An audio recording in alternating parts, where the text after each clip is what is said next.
and this is MLK, Martin Luther King. Okay. But really, it splits off into... MLK splits off and it goes this way and then goes this way. So like they part rivers, like Gotcha. So you know what I mean. But it's still pretty much the same street. Yeah. Pretty much. Yeah. Now this is we kind of go into the Drake neighborhood. Okay, and that's the university. Yeah, this university going into the Drake neighborhood, and I mean you'll see on this street you gonna see your regular crackheads, meth heads, homeless people, niggas you don't want to be walking past at night.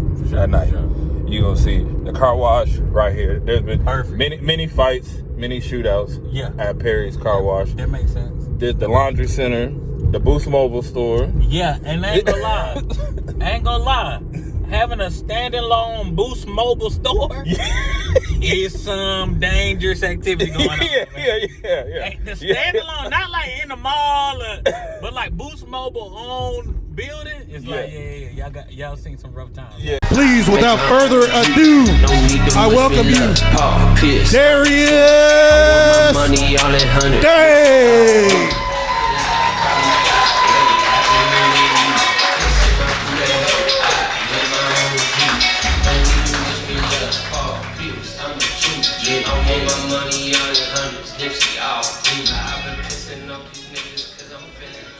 How y'all doing? Y'all good? Y'all look like y'all having a good night. That's good. I'm scared.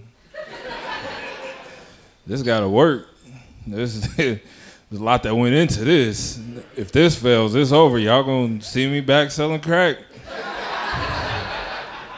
This is it. I never knew I would be a comedian, to be honest. I got into it by accident. Yeah.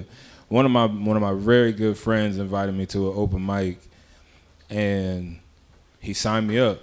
I didn't know, and I was like, I don't know how I'm gonna make these people laugh. I've never done this. I was like, I'm gonna talk about my dick. See what happens, and they love that shit. They.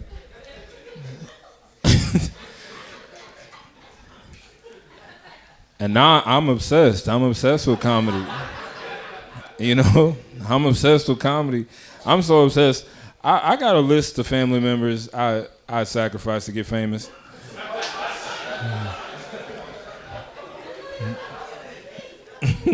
It's a short list, but it's there. It's there. I start with my dad. You know, he on the list first. You know, and I tell him like y'all can have him, but good luck because child support on my mom couldn't find his ass. So that nigga's a king of hide and go seek. I've never seen someone that good at it. And comedy's hard, man.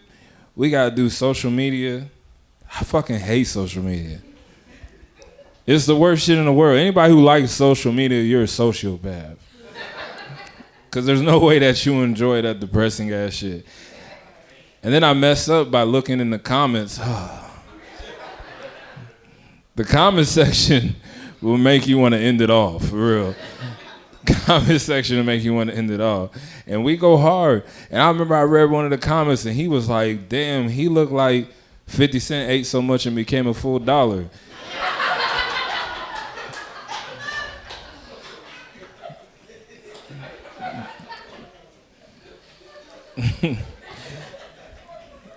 Then I seen another one and it said he looked like 50 Cent Sean candy shop was about a real candy shop.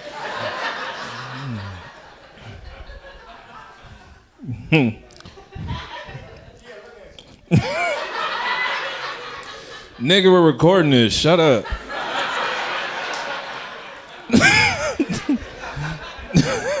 Damn. I knew it. I knew it was gonna be some nigga shit when I smelled Black and Miles. As soon as I smelled Black and Miles, I said, yeah, we fucking inking up tonight. But nah, I hate social media, man. Especially, you know what really pissed me off about social media? When that Hawk Tua girl blew up. I'm a hater. I'm gonna be honest. It pissed me off. You know how hard it is to get in them little ass outfits I be putting on my TikTok? And all she had to do was go on camera and say you hot too on that thing. And I'm gonna be honest with you. If a girl ever hot to a loogie on my dick, I'm pressing charges. So she lied to y'all. We don't want that shit. I like to get high, especially before shows, because I got stage fright. It's hard to come up here and talk in front of all these people. But I like to get high because, you know, it helps with my nerves. Getting drunk, I don't like drunk me. Drunk me is his name's Daryl. That's not Darius. That's a different person. Drunk me got pulled over in Minnesota, and I said, man, the cops are different up here. And the cop said, how? I said, well, my cops only kill unarmed white people.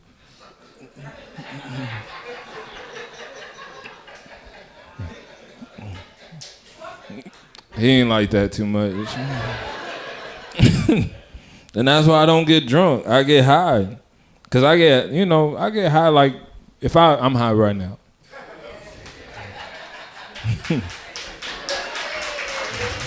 Thank you.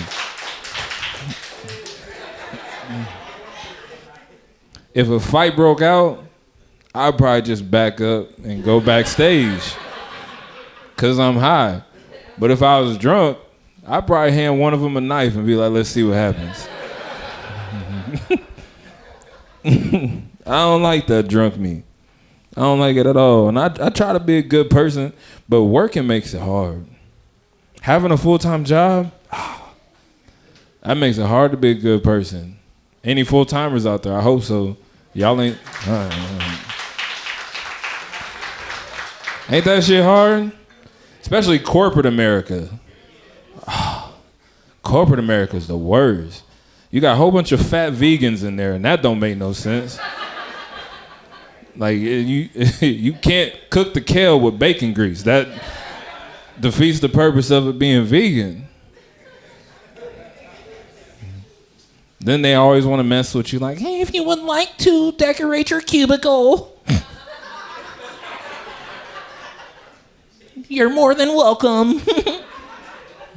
Yeah.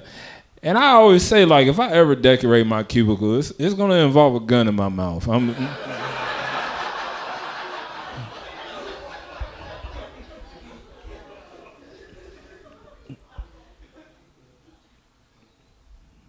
I'm a blue collar worker now. I'm a trailer mechanic. I work on semi-trailers. Yeah, so I work with a lot of rednecks. You know rednecks, the type of guys that look like they can't come unless Zach Bryan is playing. Those kind of guys, you know. And they say bullshit to me. And I just know they're going to say some bullshit because they just walk up to me and they're just like,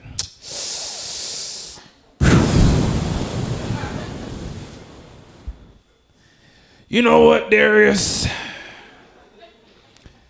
I look back at my family history and I discovered my family has never owned slaves. I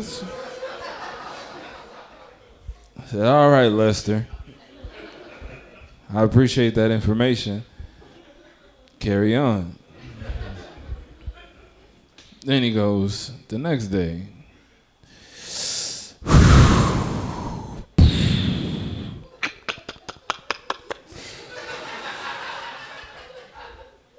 Hey, Darius.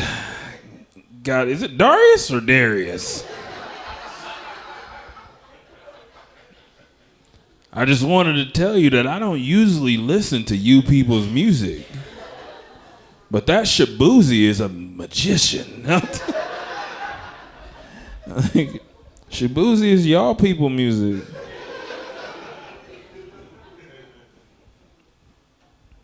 And then I caught him in my neighborhood, and I was like, Lester, what you doing over here? And he looked me in my eye, and he was like, oh, just looking for some meth.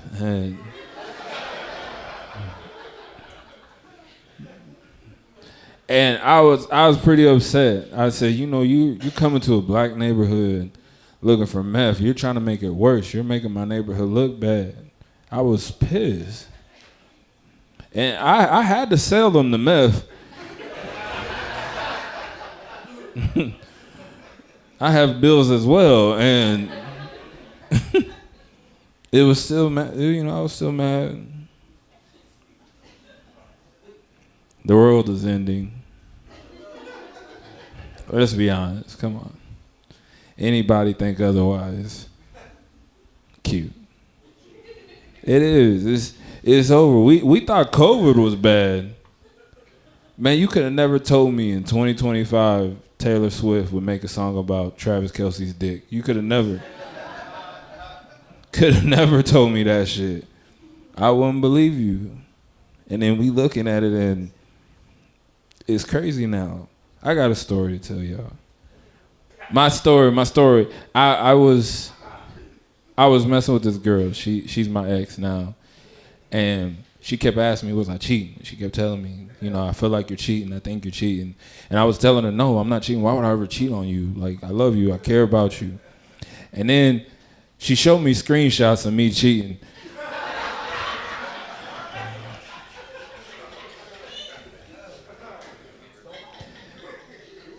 And I feel like that sums up the Epstein Files situation.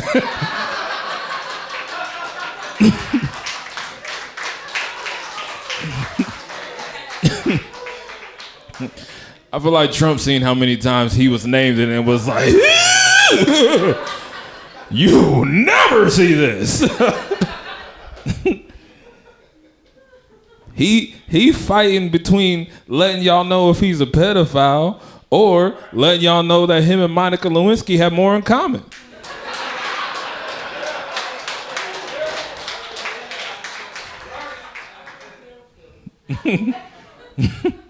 The man was giving Bill Clinton head?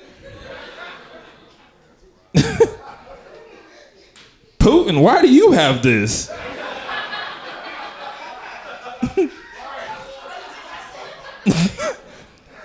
I always think Putin's name is funny because that's what my grandma used to call when you farted. Putin. You over here Putin? You done pooted, didn't you? You pooted. That Russian pooter. Vladimir Putin.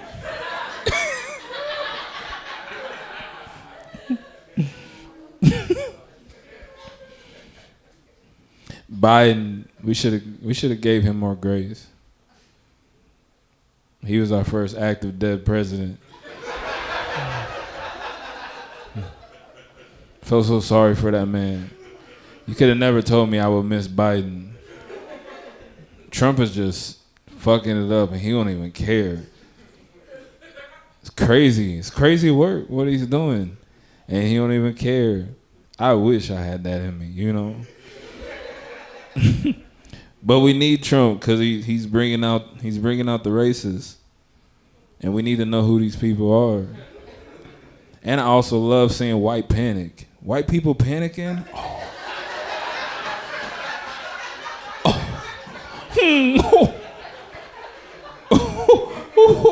What? Oppression? Boy, love white panic. I'll take that over reparations in a heartbeat. What? White people are sad? Yes, Lord. Thank you, Jesus. Y'all need it. So I'm cool with it. Because black people, we been fucked up in America. So now that y'all feeling it, we like, shit, maybe shit have changed now. We been telling y'all this shit going on. Man, that's why I'm like, we as people, we care more about pets than we do humans. And that's so weird to me, bro. Like, I remember seeing a video of these PETA people stealing a homeless person's dog because he was homeless. I can't make this up. Why not just help him find a home for him and his dog? She ripped the dog away and then ran away with the dog. I said, what is going on in this world? That shit's crazy.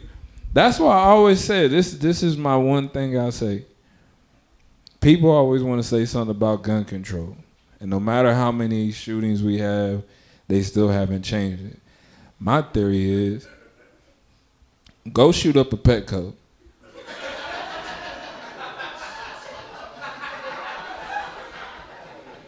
I can guarantee you that Second Amendment won't mean shit by Tuesday. You shoot 17 golden retrievers, nigga, that shit's over. You never have a gun again. Boy, imagine. Boy, they be playing that memorial in the arms of an angel. All them pictures of them dogs, nigga, you be high as hell crying like, I don't even want a gun, nigga.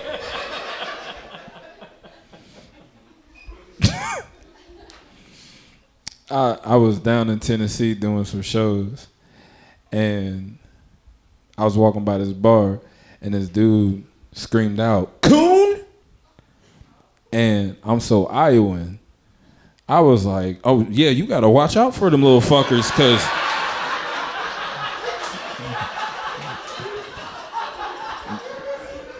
they'll get you, you know? And I just paid $20 for this 10-piece chicken wing, and I don't want to have to run away from this nigga. He was confused, I was confused. I was like, all right, bud, see ya. And I didn't really know how I was gonna vote until I went to this white party, and I was the only black dude at this party, and it was in this wonderful neighborhood. You guys might have heard of it. It's called Waukee. For you guys who don't know, Waukee is an Iowa Beverly Hills. But I was at this party, and there was like 50, 60 people there, and I had took an edible, so I was terrified. And, you know, we're partying, and I hear the cop knock. Anybody know the cop knock? I hear that, I start crying immediately. And my friend, whose party it was, he looks at his phone, and he's like, oh, dude, what the fuck, man? Oh, dude, it's the cops. Darius, can you go tell them to fuck off?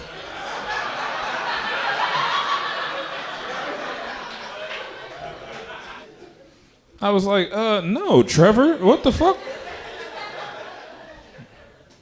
And he goes to his cops to the front door, and he starts cussing them out. I mean, he's saying obscene things to him that I've never heard, you know. And I start feeding into it. I'm with him. I'm back there like, we're not going to take it. I'm shotgunning bush lights, and the cops start beating his ass, right? Beating the shit out of him. Beating him bad. And I gotta admit, honestly, as a black man in America, watching a white man get his ass whipped by the cops was the most amazing thing I ever seen. I was like, you know, maybe blue lives do matter, you know? I've never felt more Republican in my life. This was... And they say white people don't got culture. White people got hella culture. Have you ever been to a tractor pull, my nigga? That shit'll get your heart pumping, boy. They say cool shit at them tractor pulls too, like you better bring a drink in your daddy, cause it's gonna be rough. Like, oh, it's gonna be rough. I don't even know my dad.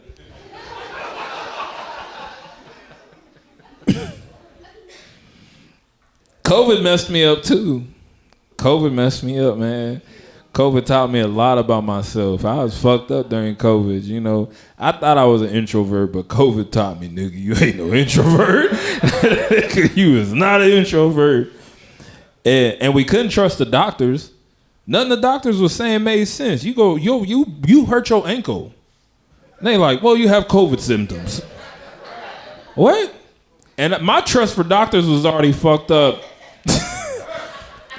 My trust for doctors was already fucked up before that, man. Let me tell y'all, man. So I had an allergic reaction one time. Listen, you gotta learn that not all lube is for you.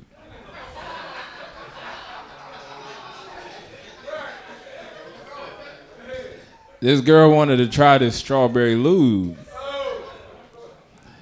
And I didn't know that I was allergic to it. Has your dick ever looked like a baseball bat? My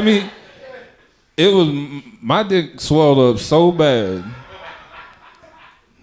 And it was itching real bad, but it hurt it. And I was like, I can't go to the doctor. Like, I gotta figure this out. So I'm putting it in cups of ice water. I'm trying to.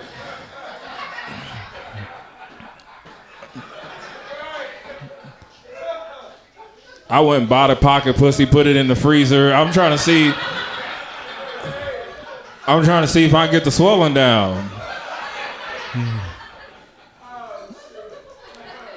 And I had to go to the doctor. And I go to the doctor, the cute little nurse walks in and she's like, can I see what happened? I'm like, I feel like you're putting me on the spot. And I don't like this. And the guy doctor walks in and he's like, I need to see it so I can give you a proper, diagnosis. And I pull it out and he starts tugging on it and moving it. And I'm like, I don't like this, but for some odd reason, my dick is hard. And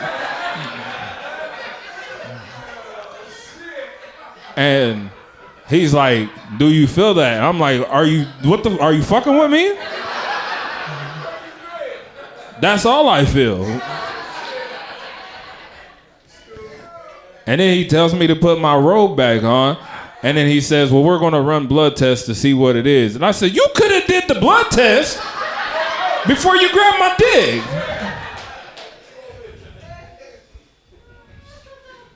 So I don't trust doctors. Then the second time a doctor fucked me up. I really had the flu this time. And I went to the ER. And you know how they put you in those glass, like, jail rooms? They put you in that glass room. She ain't closed the sliding door all the way. I heard her. She said in room 13, we got flu-like symptoms. I heard 4 of these fucking doctors go, not it.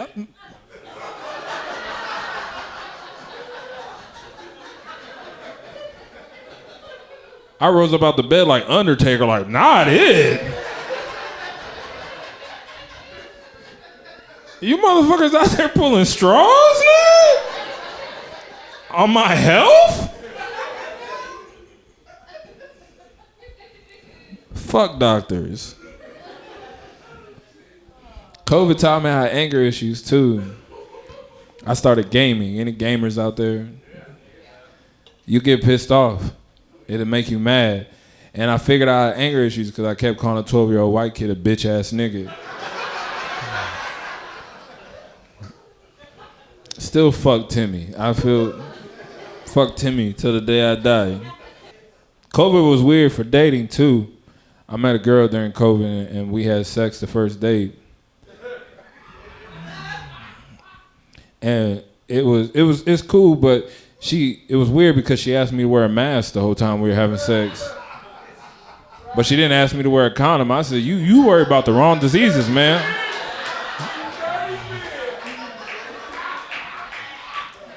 You may not have a cough, but your vagina will, and that's an issue.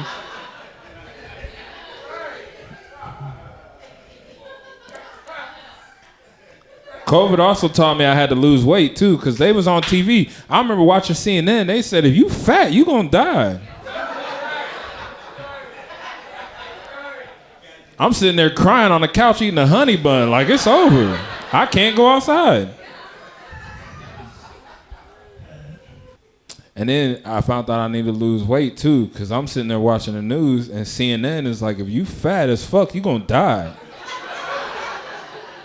CNN said that. I changed the channel, Fox News, fat fucks, you died. CBS, you dead, fatty. Was fucking me up. I'm on the couch crying, eating a honey bun. Like, what?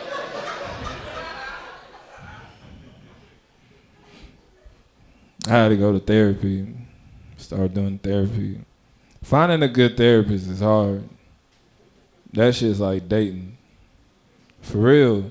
And I was trying to find a black therapist in Iowa. Good luck. I had to settle for the white one, you know? And this bitch wouldn't stop crying. I'm like, we can't both be crying. You ain't helping me. It's only been 2 minutes. What is going on?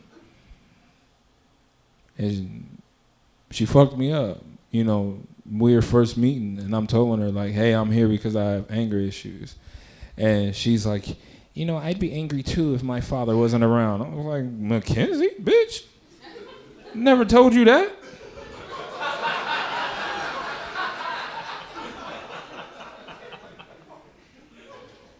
I was like, you're making me pretty angry right now. She was like, well, I'd be angry too if my father was on crack. I was like, bitch, that's strike two.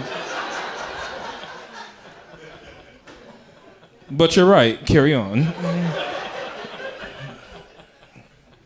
I had to get rid of her though. And I had to find a black therapist on Zoom. LaQuanda, she the shit. She fucked me up the first time we met. We talked for about 50 minutes, and she was like, you know, having sex with strippers ain't gonna make your mom respect you. I was like, you're right. Fucked me up, nigga. She was right. But I know she just likes to gossip, because we be on that phone, and we just be like, bitch, she said what? I said, I know!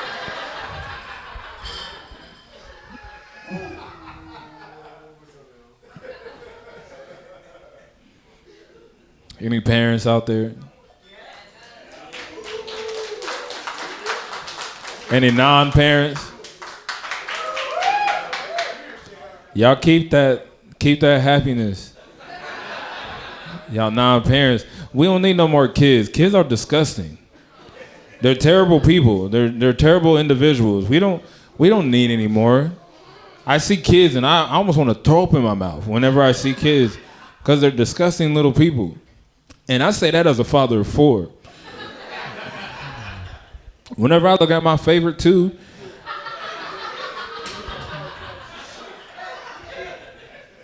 I just think, you know, I could have did something different, you know?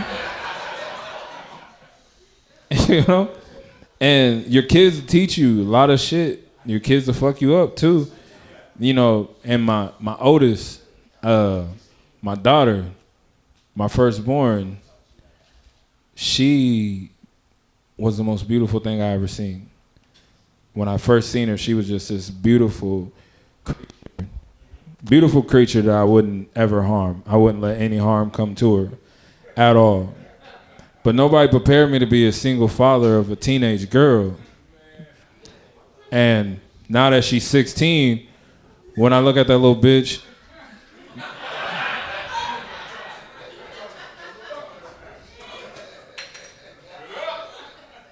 I could punch her right in her face, you know?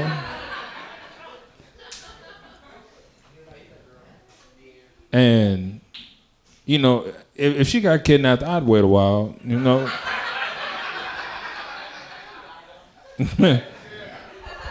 I feel like there's a lesson to be learned, you know? My son, my second-born, he's a cool kid, cooler than a fan. He reminds me of me so much, you know. And your kids will teach you too that, like, you'll fuck another little kid up. You know, another kid that ain't yours fuck with your kid, you'll beat the shit out of another kid. But you would never do it, and you know otherwise, but you'll beat the shit out of another kid. And I remember my son, he had this friend that just started acting weird. Started acting weird with him. You know, my son would get on the game and try to talk to him, and he would start acting funny, but they had been friends for a long time. I'm like, let me see what the fuck is wrong with this nigga. You know, why is he not answering? And I couldn't get a hold of him. So I got him on a video game, and I created another profile, and I got on the game with him, and I was like, is your name Timmy? You're a bitch ass nigga.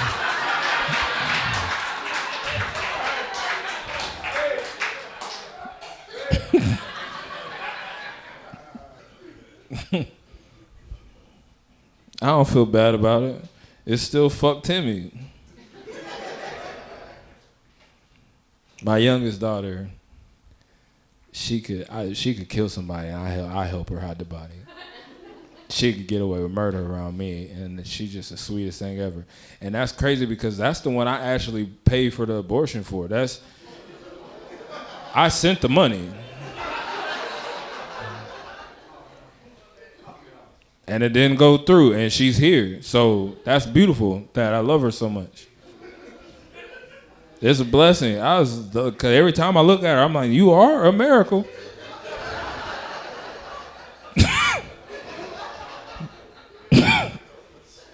Just being honest.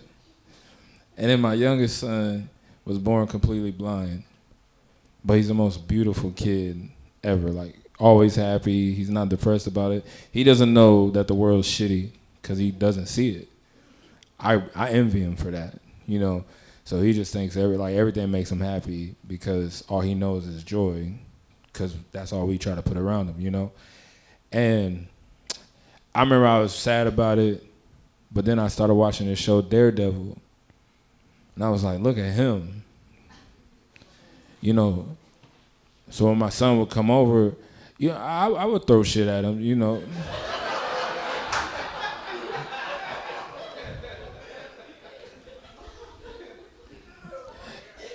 Y'all shouldn't do that, you know. It's not like the show. So, you know, I see him some weekends, and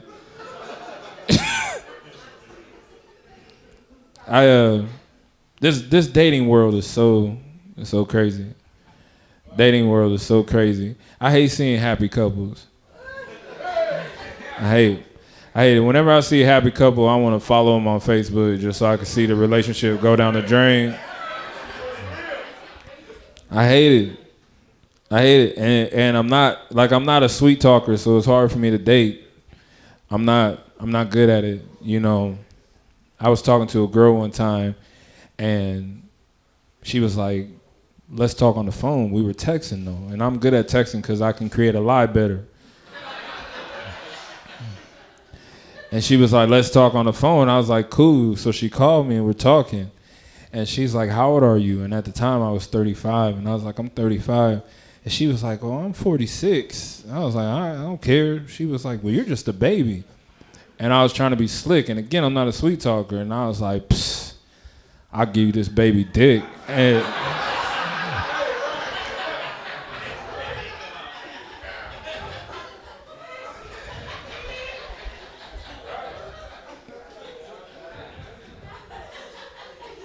she ain't too much fuck with that. I respect her, you know. I get it. But I convinced her to go on a date with me. And I was like, you know, I gotta perform now because I done told her I had a baby dick, so I gotta come hard, you know. So I went to the gas station, got one of those dick pills, the Rhino 69. Let me tell y'all, do not get this shit. Do not. The pill is kinky too, because it'll choke you when you try to swallow it. And I looked at this pill and it said take 2 hours before any action. So I was like, okay, I should be good to take this before we go to Applebee's. And then they got the 2 for $25. Fuck y'all. Kiss my ass. It's a recession, nigga.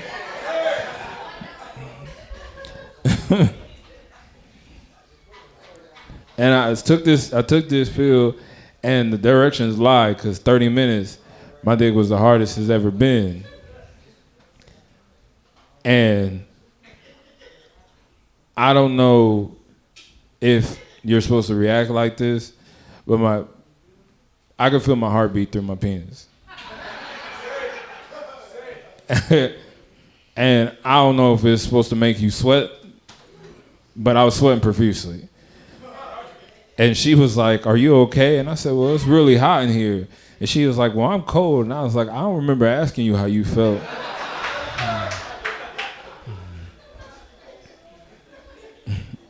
And then we get to drinking. I don't know if you're supposed to drink on the pill, but at that point I didn't care.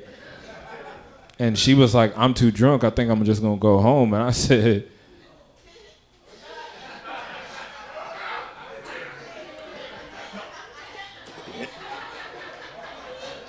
I was about 2 seconds away from putting my dick on the table, like,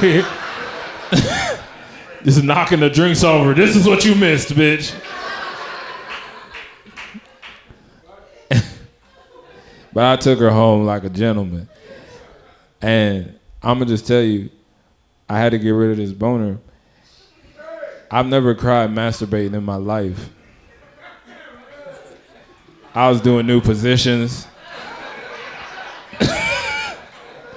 I was using both arms. I was trying to do it while I'm doing a headstand so my blood would rush to my head. I was trying everything. And then I don't like sharing. Girls always say that they want you to share. No, they don't. They don't want you to share because once you say some shit they don't like, you dead, bro. And I remember I tried to share my feelings. I was messing with this girl, and all day my stomach had been messed up. Bad stomach. And we had went to a comedy show at the Funny Bone, and we sitting there, and I laughed real hard. And I sharted a little bit. A little bit. And, you know, I got up politely, went to the bathroom, threw my drawers away, came back to the seat. I tell her, like, hey,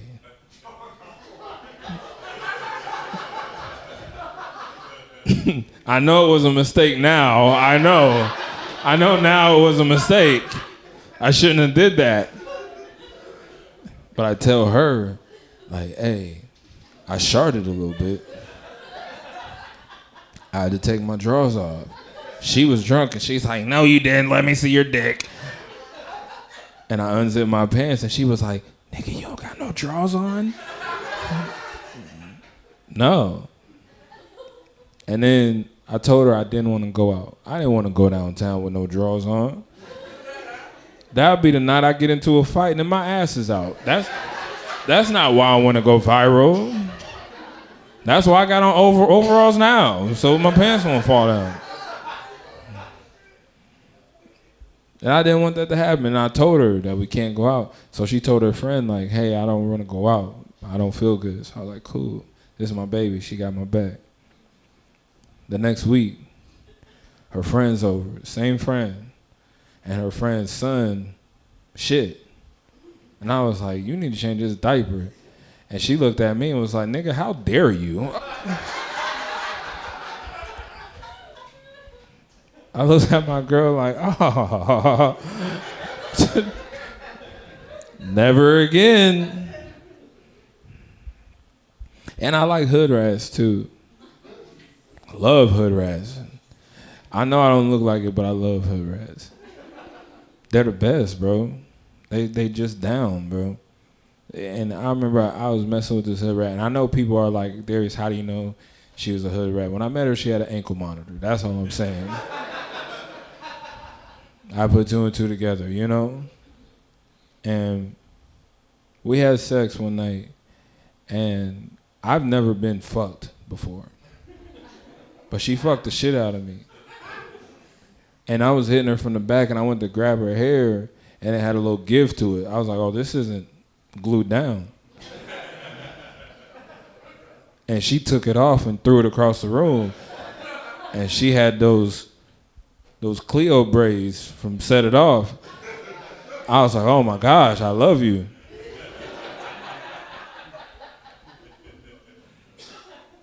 And then she just got off of me and called the Uber and left. And I was in the sheets like, this is how we doing it? And I got up and I seen something that looked like it was crawling on my sink. And I was like, oh, she done brought a bug over here. And I got closer and I looked at it and I sprayed it with some spray. Nothing happened. And it was one of this bitch's eyelashes.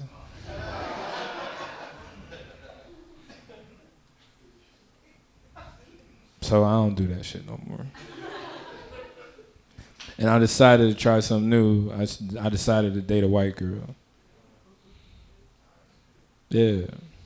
I was scared for obvious reasons. But I met this white girl, her name was Sarah. And I let her decide where to go. And she chose this like soul food chicken restaurant. I was like, oh shit, Sarah? And we're sitting there and I let her order first because I don't know. And she ordered a fried chicken platter. I said, Sarah. And it was the best date I ever had in my life. It was amazing. Like the song I Don't Want to Wait Until My Life Is Over kept playing. I don't know what came over me. And then after the day, she was like, hey, would you like to go for a walk? I was like, that's the whitest thing I've ever heard, but let's do it. So we were skipping for a few blocks and we seen a group of black guys talking on the corner. They were being real loud and belligerent. And she grabbed my arm and held me real tight. I said, I got you, baby. We walked a few more blocks and we seen a group of cops talking on the corner. I grabbed her arm. I held her real tight. She said, I've got you, babe. And then she was like, would you like to go back to my place? And I was like, yeah, because, I watch a lot of interracial porn, so I was like, yeah. And she was like, you're about to have the fucking time of your life. I was like, I hope so, and and we're having sex, and I start off missionary because, I want to make the eye contact, let her know, like, this is what you're about to see for the rest of your life. And she's not blinking. So I'm just on top of her. She's just.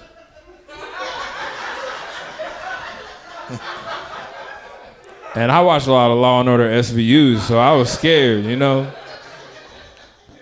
So I flipped her over and I started hitting her from the back. And she's like, beat me like a slave. I'm like, Sarah. I beat the shit out of her. And she's like, spit in my butt. I'm like, Sarah.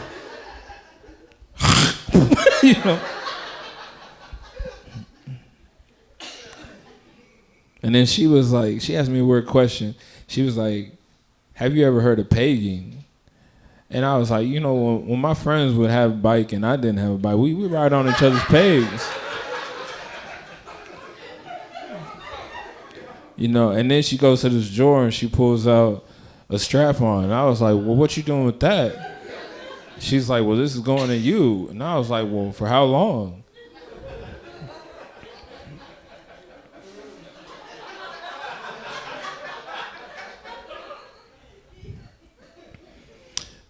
What I'm saying is relationships are crazy.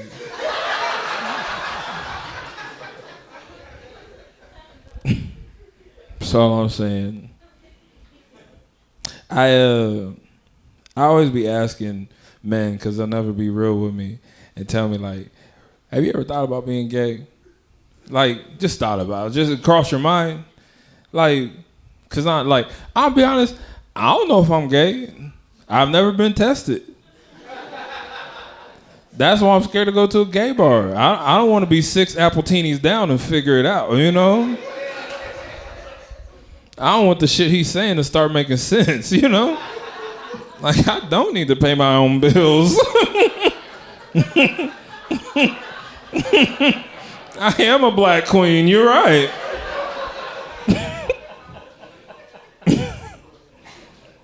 Because your boy could call you right now and be like, hey, bro, let me pick you up at 8 p.m. Let's go get breakfast. Let's go to the gun range. Let's go see the game. Let's go get dinner. And then let's go watch the game at my house. And y'all would be like, yeah, bro, that sounds like a good Saturday.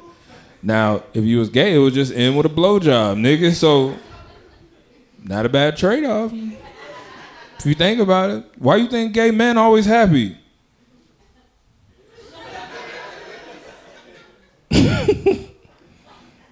A lot of straight men kill themselves every year.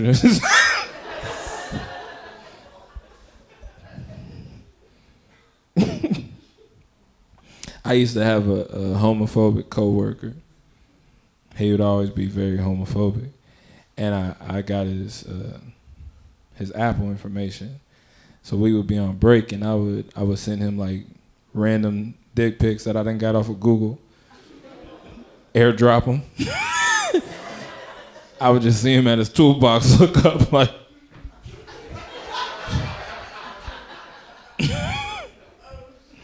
He came to me and he had all of them saved, and he was like, "Look at all these." I was like, "You saved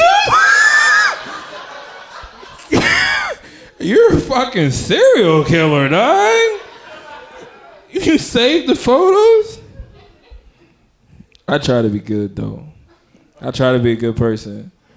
I try to make everyone happy, man, because I hate seeing people sad. I know what it's like to be sad. So I try to make people happy. And like, even I had a show down south and I had to travel by myself, which is scary sometimes, you know. And I was like, what can I do to make myself feel more comfortable? So I had a Trump 2024 shirt made.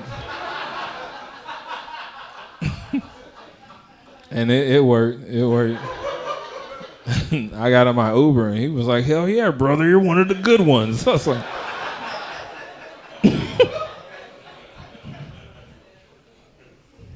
I do try to be a good person, man. I really do. The kids in my neighborhood, they like to come down and play with my son. Like I said, my son's cool. And I'll play with him sometimes. Like a lot of the other dads, they act like, "I've been working all day, fuck you," you know, and I'll play with the kids because, you know, try to be a little role model. And I was playing this game with the kids. Have you seen it? It's a viral game where they, like, spin the bottle, and then whoever the bottle lands on, they get to, like, throw something at a person or, you know, shoot them with something. I was playing it with the kids, and whoever, you know, it land on gets to shoot someone with a Nerf gun. Simple game, right? You guys understood, right? One of the kids' dad comes down, and he's like, "Hey, man, I was talking to my son, and he said that you guys play spin the bottle down here?"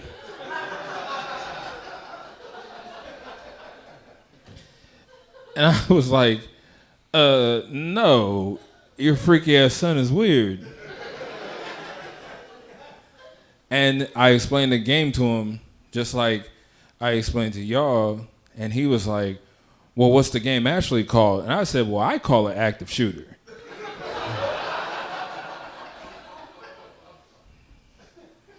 And I seen the disbelief in his eyes at me when he looked at me, but then he started to laugh, and he was like, "Man, that's hilarious." And then I brought him in closely, and I said, "Yeah, that's cool, but tell your son Timmy to stop acting like a bitch ass nigga." Thank you.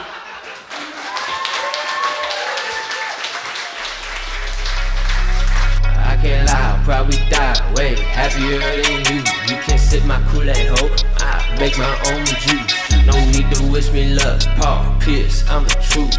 I want my money all in hundreds. And that is it. We made it.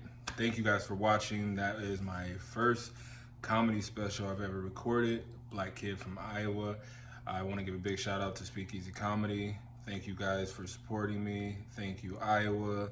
Thank you to everybody who has supported me throughout my comedy journey. And I hope you guys enjoy it.